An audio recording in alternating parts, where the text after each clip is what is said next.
जय हिंद दोस्तों। सरकारी नौकरी की तैयारी के लिए आपकी भरोसेमंद आपका अपना coaching centre Atlas GK trick में आपका स्वागत है। देखिए, आज तो चले शुरू करते हैं। आज पहला चैप्टर सेल के बारे में, कोशिका के बारे में आप डिस्कशन करेंगे कि है कौन विग्रह ऐसा जग में जो टिक सके मानव के मग में। खमठोक ठेलता है जब नर पर्वत के पास जाते पाँव उखड़। मानव जब जोर लगाता है पत्थर पानी बन जाता है, पत्थर पानी बन जाता है। रामधारी सिंह दिनकर की ये पंक्ति थी। इस मोटिवेशनल के साथ पहले माता सरस्वती के चरणों में प्रणाम करता हूँ।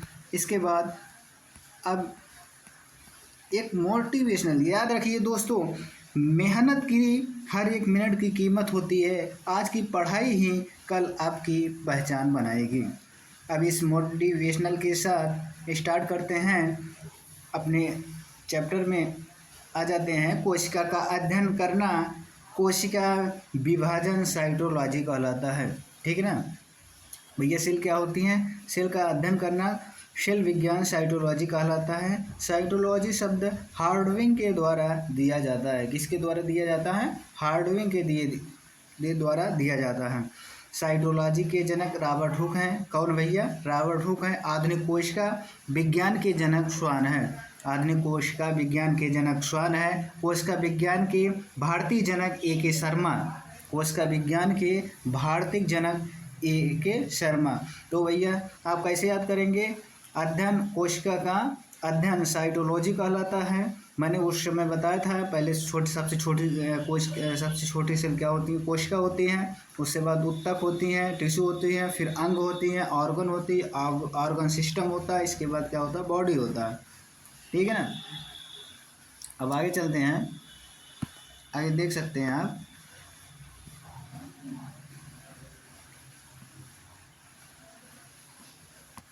इसके बाद जो है आपका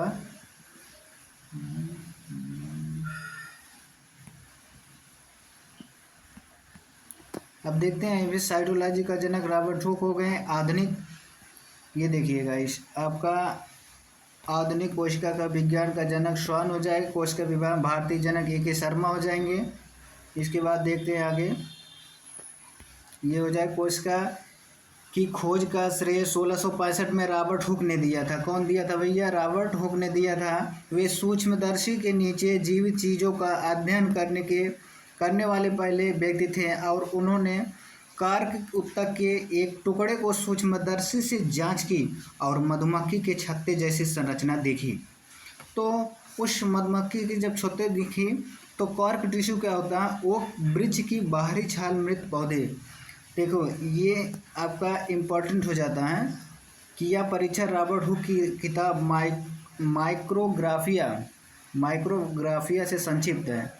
रॉबर्ट हुक का किताब जो क्या है? माइक्रोग्राफिया। ये आपका क्वेश्चन इम्पोर्टेंट हो जाता है, बार बार पेपर में आता है। इसके बाद लुवेनहाक, एविल लुवेनहाक द्वारा की गई खोज, जीवित कोशिका की खोज। मतलब लुवेनहाक ने क्या क्या खोजा था? एक हो जाएगा जीवित कोशिका, फिर जीवाणु, RBC, प्रोटोजोआ, शुक्राणु कोशिका। जीवित कोशिका की खोज किसने किया था? लुवेनहाक ने। जंतु कोशिका की सर्वप्रथम खोज लुवेनहाक ने। जीवाणु की खोज किसने किया था? लुवेनहाक ने। जीवाणु विज्ञान का जनक कौन होते हैं? लुवेनहाक। जीवाणु विज्ञान का जनक कौन होता है? लुवेनहाक। सूक्ष्मदर्शी विज्ञान का जनक लुवेनहाक। RBC का लुवेनहाक। नर युग्मक शुक्राणु की खोज लुवेनहाक। ये आपका इम्पोर्टेंट हो जाता है, इससे कई क्वेश्चन आता है। ठीक है ना। आगे देखिए, एविल लुवेनहाक द्वारा किताब द सीक्रेट ऑफ नेचर 1824 में रोसेट इन्होंने बताया कि कोशिका का समूह उत्तक कहलाता है।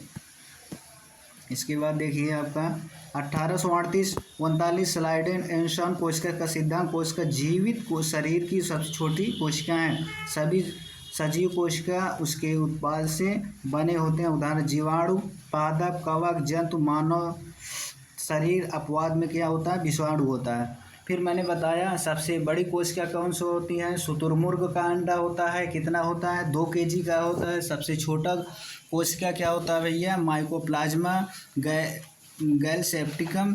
मानव शरीर का सबसे छोटी कोशिका अंडाणु क्या होता है भैया? अंडाणु होता है। मानव शरीर का सबसे छोटा कोशिका शुक्राणु होता है, सबसे बड़ा कोशिका अंडाणु होता है। मानव शरीर का लंबी कोशिका न्यूरॉन होता है। क्या होता है? न्यूरॉन होता है। जीव विज्ञान शब्द लैमार्क फ्रांसीसी वैज्ञानिक थे, लैमार्क ने खोजा था। ट्रेविस लेनर जर्मनी के दो लोग।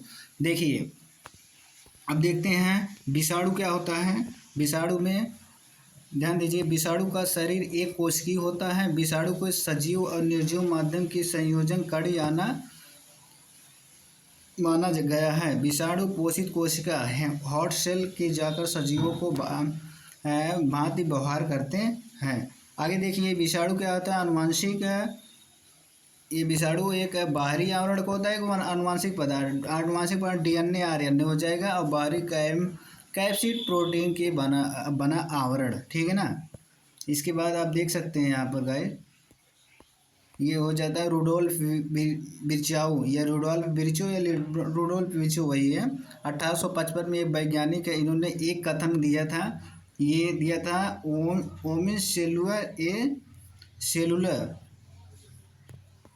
इसके बाद ओमिन्स पहले ये मौजूद सेलुलर कोशिका, अर्थात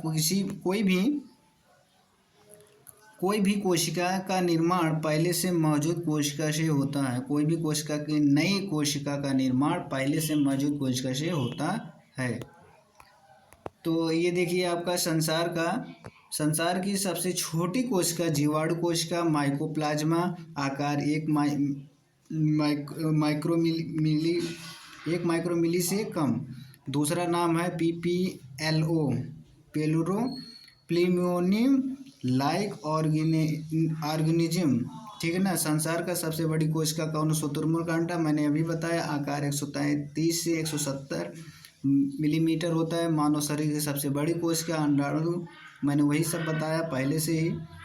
मानव शरीर की सबसे बड़ी सब मादा अंडाणु, सबसे छोटी कोशिका नर शुक्राणु, सबसे लंबी कोशिका तंत्रिका, ये न्यूरॉन। ये इंपॉर्टेंट हो जाती है, बार बार ये ग्रुप डी में यही ये क्वेश्चन बार बार पूछता है इसमें कि सबसे लंबी कोशिका कौन सी होती है भैया? तंत्रिका न्यूरॉन होती है। ठीक है ना। आगे देखिए, एक कोशिकीय प्राणी, बहुकोशिकीय प्राणी, एकल कोशिका उदाहरण अमीबा और पैरामीशियम उदाहरण है। बहुकोशिकीय क्या उदाहरण? पादप, शैवाल, जंतु, मानव। कोशिका के प्रकार प्राकेंद्रीय कोशिका, प्रोकैरियोटिक। अब ये देखिए प्रोकैरियोटिक क्या होता है भैया और यूकैरियोटिक क्या होता है। इसका हम आप लोग को बढ़ा देते हैं अंतर, क्योंकि जब अंतर आप लोग जानेंगे तो आप गलत नहीं करेंगे। कोई भी क्वेश्चन आप आसानी से यहाँ से बता सकते हैं। प्रोकैरियोटिक क्या होता है, यूकैरियोटिक क्या होता है, अब यहाँ से हम आसानी से देख सकते हैं। तो देखिए इसमें हम प्रोकैरियोटिक जो होता है ये अल्प विकसित कोशिका होती हैं। यूकैरियोटिक जो होता है पूर्ण विकसित कोशिका होती है। केंद्रक अल्प विकसित होता है, केंद्रक पूर्ण विकसित होता है। ठीक ना। प्रोकैरियोटिक में केंद्रक अल्प विकसित होता है, जबकि यूकैरियोटिक में केंद्रक पूर्ण विकसित होता है। केंद्रक झिल्ली नहीं पाया जाता किसमें? प्रोकैरियोटिक में, जबकि यूकैरियोटिक में केंद्रक झिल्ली पाया जाता है। इसके बाद केंद्रिका नहीं पाया जाता किसमें? प्रोकैरियोटिक में, जबकि केंद्रिका पाया जाता है। डीएनए में सिंगल डीएनए होता है, इसमें डबल डीएनए होता है। राइबोसोम में 70S प्रोकैरियोटिक में, राइबोसोम 80S यूकैरियोटिक में। लाइसोसोम नहीं पाया जाता किसमें? प्रोकैरियोटिक में नहीं, जबकि यूकैरियोटिक में पाया जाता है। माइटोकॉन्ड्रिया प्रोकैरियोटिक में नहीं, यूकैरियोटिक में पाया जाता है। गोल्गी कॉय प्रोकैरियोटिक में नहीं पाया जाता, यूकैरियोटिक में पाया जाता है। अंतःप्रद्रव्य जालिका इसमें नहीं पाया जाता किसमें? प्रोकैरियोटिक में, जबकि यूकैरियोटिक में पाया जाता है। ठीक है ना। प्राकेंद्रिक कोशिका ये प्रोकैरियोटिक ये प्राचीन। तो देखिए केंद्रक अनुपस्थित तथा केंद्रक झिल्ली क्या होता है? अनुपस्थित होता है। जीवाणु कोशिका, साइनोबैक्टीरिया, हरे शैवाल ये प्रकाश संश्लेषण कर सकते हैं। ठीक है ना। क्या कर सकते हैं भैया? कोशिका भित्ति क्या होती है? उपस्थित। इसमें कोशिका भित्ति क्या होती है? उपस्थित होती हैं। ठीक है ना। इसकी कोशिका भित्ति का निर्माण पेप्टाइड ग्लूकोन अमीनो अम्ल म्यूमेटिक अम्ल से होता है। ठीक है ना। आप देख सकते हैं अपवाद, देख सकते हैं यहाँ पर अपवाद क्या है, माइकोप्लाज्मा जीवाणु में कोशिका भित्ति नहीं होती है। सूत्रकणिका इसमें क्या होता है, अनुपस्थित होता है। गोल्जी का अनुपस्थित होता है। लाइसोसोम अनुपस्थित। मैंने यही सब बताया, आप डिफरेंस जान गए तो जान लीजिए, सब कुछ जान गए यहाँ पर। तो देख लीजिए डिफरेंस की ज़रूरत, इसलिए मैंने पहले डिफरेंस ही बता दिया, क्या इस प्रोकैरियोटिक में होता है, क्या यूकैरियोटिक में होता है। उपस्थित 70S होता है। जीवाणु कोशिका की अनुवांशिक पदार्थ डीएनए होता है, गोलाकार एकल कुंडलित न्यूक्लियाइड यूनिफॉर्म होता है, ठीक है ना। जीवाणु कोशिका के पास आप देख सकते हैं यहाँ पर, जीवाणु कोशिका के पास एक अतिरिक्त डीएनए होता है जिसका नाम प्लाज्मिड है, ठीक है ना। युकेंद्रिकी कोशिका यूकैरियोटिक। अब इसमें मैंने बताया केंद्रक उपस्थित रहता है, उपस्थित तथा परिपक्व रहता है, केंद्रक झिल्ली उपस्थित रहता है। इसमें देखिए आप, इसमें लाइसोसोम यूकैरियोटिक है ना, इसमें लाइसोसोम, माइटोकॉन्ड्रिया, गोल्जी का, इसके बाद आपका अंतःप्रदेवी जालिका, डीएनए, केंद्रिका, इसमें पाया जाता है। सब यही देखिए और कुछ नहीं इसमें, देखिए यही सब क्वेश्चन है, यही बार बार क्वेश्चन। पादप कोशिका सेलुलोज हेमी सेलुलोज से बना हुआ है। शैवाल कोशिका सेलुलोज कैल्शियम कार्बोनेट और गलेक्टोज से। कोशिका भित्ति में ये सब होती है, ठीक है ना। कवक कोशिका काइटिन की, जंतु कोशिका मानव कोशिका भित्ति नहीं पाई जाती है। जंतु कोशिका में और मानव कोशिका में कोशिका भित्ति नहीं पाई जाती है, ठीक है ना। इसके बाद देखिए आप, इसमें क्या क्या उपस्थित रहता है, देखिए सूत्रकण क्या हो जाएगा, मैंने अभी बताया, डिफरेंस बता दिया, वही डिफरेंस इंपॉर्टेंट है। डिफरेंस जान गए तब सब जान गए। देखिए ये देखिए आप, ये देखिए सूत्रकण क्या उपस्थित रहता है, गोल्जी का उपस्थित रहता है, अंतःप्रदेवी जाल का उपस्थित, राइबोसोम उपस्थित, 80S प्रकार के लाइसोसोम उपस्थित रहता है, अनुवांशिक पदार्थ डीएनए ये सब उपस्थित रहता है। मैंने पहले ही बताया, प्रोकैरियोटिक यूकैरियोटिक में आप अंदर अगर जान गए तो सब कुछ जान गए, ठीक है ना। ये बार बार पूछा जाता है, एक बार हम स्पीड में बता देते हैं कि प्रोकैरियोटिक यूकैरियोटिक में डिफरेंस क्या होती हैं। तो देखिए प्रोकैरियोटिक जो होता है यो अल्प विकसित कोशिका होती हैं, जो कि यूकैरियोटिक विकसित कोशिका होती हैं। प्रोकैरियोटिक में केंद्रक अल्प विकसित होता है, जबकि ये इसमें केंद्रक जो है पूर्ण विकसित होता है। केंद्रक झिल्ली नहीं पाया जाता किसमें, प्रोकैरियोटिक में, जबकि यूकैरियोटिक में केंद्रक झिल्ली पाया जाता है, ठीक ना गाइस। अब ध्यान दीजिए, केंद्रिका नहीं पाया जाता है किसमें, प्रोकैरियोटिक, जबकि केंद्रिका पाया जाता है यूकैरियोटिक में। इसके बाद प्रोकैरियोटिक में डीएनए जो होता है सिंगल होता है, जबकि डीएनए डबल होता है किसमें, डबल हेलिक्स मॉडल होता है किसमें, यूकैरियोटिक में। प्रोकैरियोटिक में राइबोसोम 70S होता है, और जबकि यूकैरियोटिक में राइबोसोम 80S होता है। लाइसोसोम नहीं होता किसमें, प्रोकैरियोटिक, जबकि लाइसोसोम होता है यूकैरियोटिक में। प्रोकैरियोटिक माइटोकॉन्ड्रिया होता है, जबकि यूकैरियोटिक में माइटोकॉन्ड्रिया नहीं होता है। प्रोकैरियोटिक में गोल्जी का नहीं होता, जबकि इसमें होता है। अंतःप्रदेवी जालिका में नहीं होता है, ये इसमें होता है। अंतःप्रदेवी जालिका यूकैरियोटिक में होता है। तो आपका ये डिफरेंस अगर आप जान गए तो सब कुछ जान लीजिए, ठीक ना। ये देखिए आप, गोल्जी का, माइटोकॉन्ड्रिया, आप देख सकते हैं यहाँ पर, ये गोल्जी का हो जाएगा ये आपका भैया। ये देखिए माइटोकॉन्ड्रिया, ये देखिए ribosome, lysosome, DNA, cell membrane, nucleus, endoplasmic reticulum, cytoplasm, ये देखिए यूकैरियोटिक सेल के ये आपका एग्जाम्पल हो जाएंगे, ये आपका ये, ठीक है ना। आप देख सकते हैं यहाँ पर, ये क्या है भैया, यूकैरियोटिक में। अब यूकैरियोटिक में आप देख सकते हैं यहाँ पर cytoplasm, ribosome, nucleus, membrane, cell wall, ये सब आपका इंपॉर्टेंट हो जाता है। आप देख सकते हैं यहाँ पर, फिगर देख लेना आपको, इसमें कुछ है नहीं, मैंने जो डिफरेंस बता दिया वही इंपॉर्टेंट है, ठीक है ना। वही पार्ट दिया हुआ है, एनिमल सेल एनाटॉमी, वही पार्ट दिया हुआ, इसको देख लेना, इसमें कुछ है नहीं फिगर में, आप फिगर लगाएं देख सकते हैं। कोशिका का आवरण आप PDF हम दे देंगे, आप देख लेना।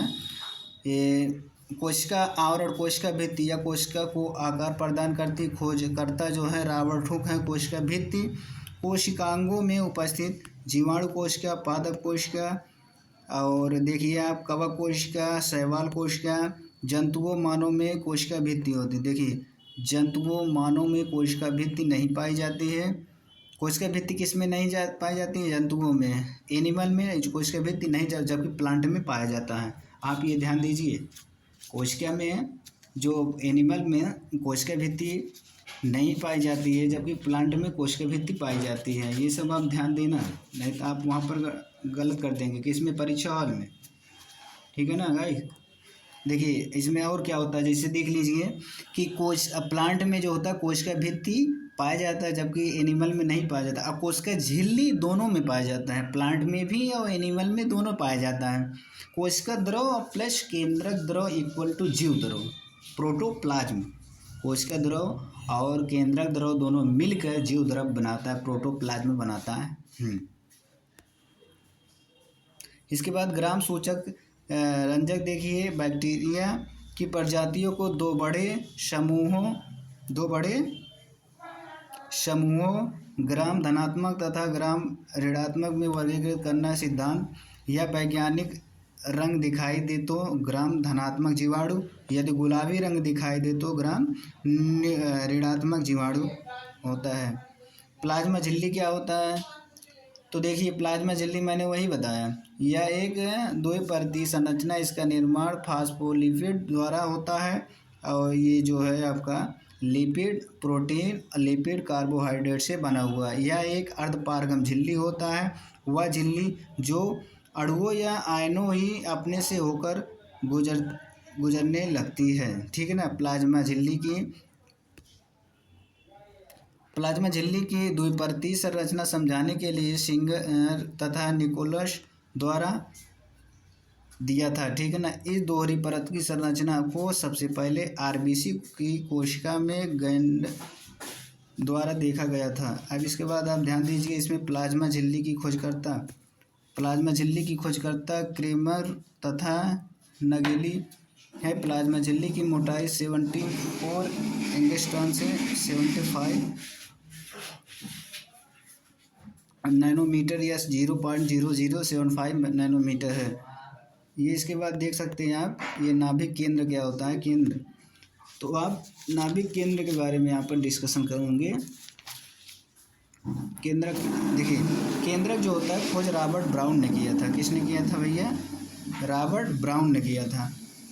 अब यहाँ पर देख सकते हैं, यहाँ पर यूकैरियोटिक कोशिका में होता है, खोजक रॉबर्ट ब्राउन ने। नाभिक का अध्ययन कैरियोलॉजी नाभिक कोशिका का सबसे बड़ा भाग होता है। कोशिका का मस्तिष्क उपनाम या कोशिका को नियंत्रण करता है। कोशिका देखिए, केंद्रक खोज रॉबर्ट ब्राउन कब 1831 ईस्वी में। कोशिका का दिमाग किसके केंद्रक को कहते हैं, कोशिका को नियंत्रण केंद्रक को कहते हैं। सबसे महत्वपूर्ण कोशिका केंद्रक को, सबसे बड़ी कोशिका केंद्रक को कहा जाता है। सबसे दोहरी झिल्ली कौन से भैया, सबसे ये इसमें दोहरी झिल्ली होती हैं। आवरण केंद्रक झिल्ली होते हैं। कोशिका विभाजन केंद्रक का विभाजन सर्वाधिक गुणसूत्र क्रोमोसोम डीएनए जीन आनुवांशिक गुणों का इकाई है। धागेनुमा संरचना पाया जाता है इसमें। ठीक है ना। ये कोशिका का नियंत्रण, कोशिका प्रबंधन, आरबीसी मानव शरीर का एक मात्र कोशिका है जिसमें नाभिक नहीं होता है। ठीक है ना। आरबीसी में क्या होता है, नाभिक नहीं होता है। ये मात्र एक कोशिका यही है आरबीसी। ये इंपॉर्टेंट बन जाता है। ग्रुप डी में कई बार ये क्वेश्चन आया था कि आरबीसी किसमें नाभिक नहीं पाया जाता है, तो उसमें दिया रहेगा डब्ल्यूबीसी, आरबीसी, प्लेटलेट्स, फिर इसको माइटोकॉन्ड्रिया। तो इसमें आप एग्जाम्पल यही लगाएंगे आरबीसी, आप आंसर सही हो जाएगा। नाभिक के 4 भागों में विभाजित किया गया है। नाभिक झिल्ली लिपोप्रोटीन से निर्मित भाग को सुरक्षा प्रदान करती है।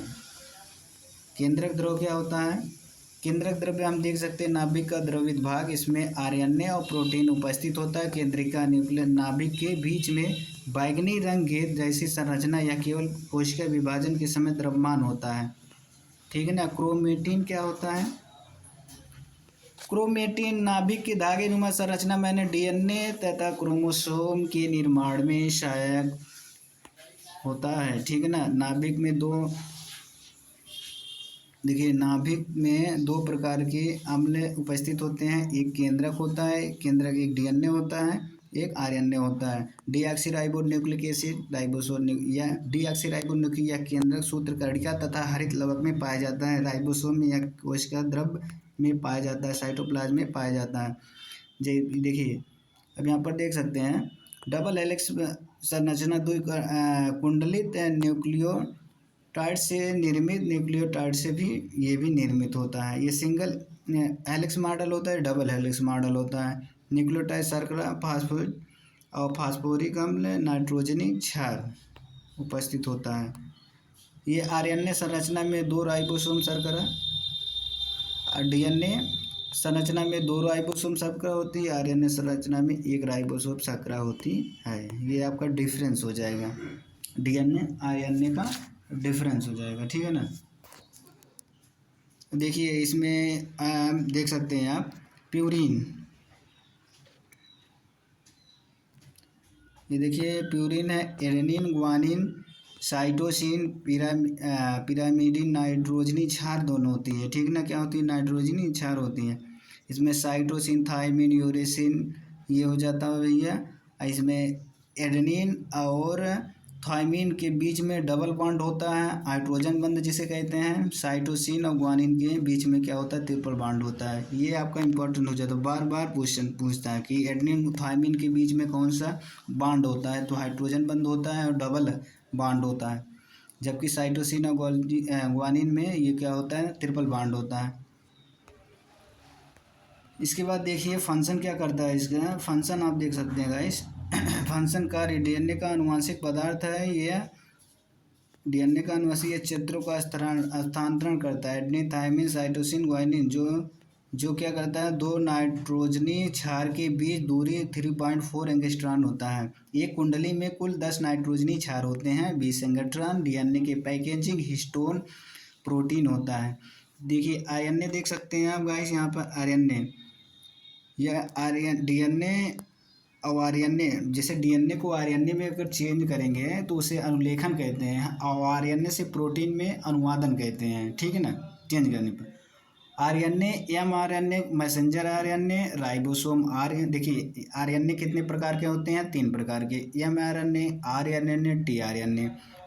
एमआरएनए मैसेंजर आरएनए होता है, राइबोसोम आरएनए होता है, और ये जो होता है टीआरएनए ट्रांसफर आरएनए होता है। आरएनए की डीएनए की पैकेजिंग हिस्टोन प्रोटीन होता है। देखिए डीएनए, अब यहाँ पर आप देख सकते हैं गाइस, प्रोटीन का निर्माण तथा उसके संश्लेषण में सहायक होता है। क्या होता है? प्रोटीन के निर्माण तथा उनके संश्लेषण में सहायक होता है। डीएनए से आरएनए का बनना अनुलेखन कहलाता है। डीएनए से आरएनए अनुलेखन, आरएनए से प्रोटीन बनने के लिए अनुवादन, ठीक है ना। यही आप इतना ही क्वेश्चन पूछने वाला है, बस अगला टॉपिक इसी पे लेकर आएंगे। अभी पूरा चैप्टर नहीं खत्म हो, क्योंकि अभी हमें पढ़ना क्या कहा है देखा देते हैं। इसमें हमें पढ़ना है माइटोकॉन्ड्रिया, पढ़ना है गोल्गी कॉय, अंतःपर्दवीय जालिका, एंडोप्लाज्मिक रेटिकुलम, इसमें हम smooth endoplasmic reticulum, rough endoplasmic reticulum पढ़ाएंगे, राइबोसोम पढ़ाएंगे, गोल्गी कॉय, तो सेंट्रोसोम पढ़ाएंगे, माइटोकॉन्ड्रिया पढ़ाएंगे, कोशिका झिल्ली पढ़ेंगे, कोशिका भित्ति पढ़ाएंगे। अभी बहुत पढ़ाना है, सहवाग प्लस कवक फाइकोलॉजी, तो हम आसानी से आप देख सकते हैं, धीरे धीरे हम पढ़ाएंगे, ठीक है ना।